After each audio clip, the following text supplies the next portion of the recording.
Bayangkan, kamu baru saja selesai sholat Isya, badan lelah setelah seharian kerja, macet di jalan, deadline menumpuk, anak rewel, atau mungkin kamu sendirian di kamar kos, scrolling HP, tapi hati tetap kosong. Kamu sudah baca di zikir biasa, sudah ucap subhanallah, alhamdulillah, Allahu Akbar, tapi kenapa hati masih gelisah?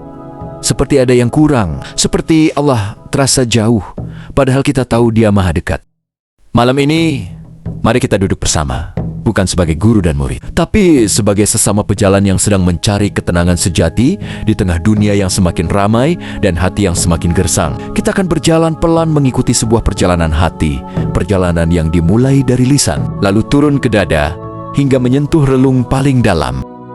Perjalanan ini bernama Dizikir Ismu Zat, mengingat nama Zat Allah Subhanahu wa Ta'ala. Ayan, ayah, bukan hanya dengan mulut, tapi dengan seluruh keberadaan kita. Bukan praktik ajaib instan, tapi proses lembut yang banyak ulama besar Ahlussunnah wal Jamaah ajarkan sebagai jalan membersihkan hati. Sahabatku, mungkin kita pernah merasakan mengapa hati kita sering gelisah. Kita semua pernah merasakannya. Pagi bangun langsung cek HP, kerja, meeting, pulang, makan, tidur, tapi hati seperti mesin yang berisik. Al-Quran sudah memberi petunjuk yang sangat indah. Allah Subhanahu wa Ta'ala berfirman dalam surah Ar-Ra'd ayat 28, yang artinya, ingatlah, hanya dengan mengingat Allah hati menjadi tenang. Bukan sembarang ingat, tapi zikir yang hidup. Imam Al-Ghazali dalam kitab agungnya Ihya Ulumuddin menjelaskan bahwa hati manusia seperti cermin. Kalau dipenuhi debu dunia, kesibukan, amarah, iri, takut masa depan, penyesalan masa lalu, cermin itu jadi buram. Zikir adalah kain lap yang membersihkannya pelan-pelan. Bayangkan seorang karyawan yang setiap hari terjebak macet. Dia sudah sholat tepat waktu, tapi pikirannya masih dipenuhi kekhawatiran. Besok gimana? Gajian cukup nggak? Anak sekolah bagaimana? Hatinya gelisah. Itu namanya hati yang mati sementara. Bukan mati total, tapi lupa akan kehadiran Allah Subhanahu wa Ta'ala yang sebenarnya. Hadis Nabi SAW sangat tegas. Dari Jabir radhiyallahu anhu, beliau bersabda, zikir yang paling utama adalah la ilaha illallah. Hadis riwayat Tirmizi Hasan. Kalimat tauhid ini adalah fondasi. Tapi para ulama tasawuf Ahlus Sunnah seperti Al-Ghazali dan Ibnu Athaillah dalam hikamnya menambahkan, setelah lisan mengucap, hati harus merasakannya. Itulah tingkatan yang lebih dalam. Apa itu zikir Ismu Zat? Mari kita telusuri bersama sejarah hati ini. Dalam tradisi tasawuf yang selaras dengan syariat Ahlus Sunnah wal Jamaah, ada zikir yang disebut Ismu Zat atau nama Zat, yaitu mengulang lafaz Allah dengan penuh kesadaran di dalam hati. Ini bukan bidah baru. Ibn Hajar al-Haytami dan ulama muktabar lain menyebut dalilnya dari perintah Al-Quran yang umum, berzikirlah kepada Allah sebanyak-banyaknya. Quran Surah Al-Ahzab ayat 41. Hadis juga menyebut Nabi dan sahabat mengulang nama Allah Subhanahu wa Ta'ala.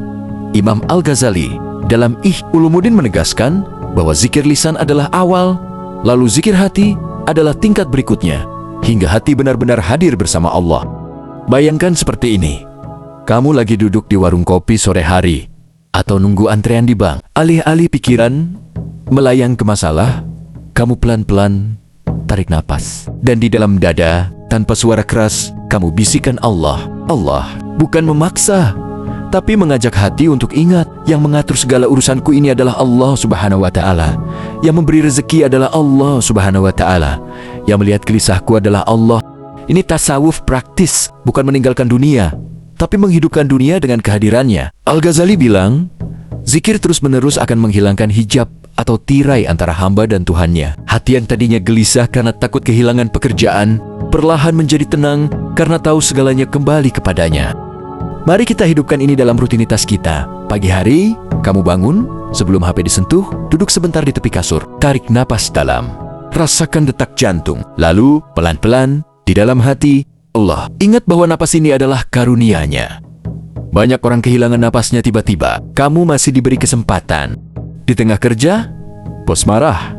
Rekan kerja sulit. Alih-alih langsung emosi, kamu ingat, ini ujian. Allah Subhanahu wa Ta'ala yang melihat kesabaran hatiku.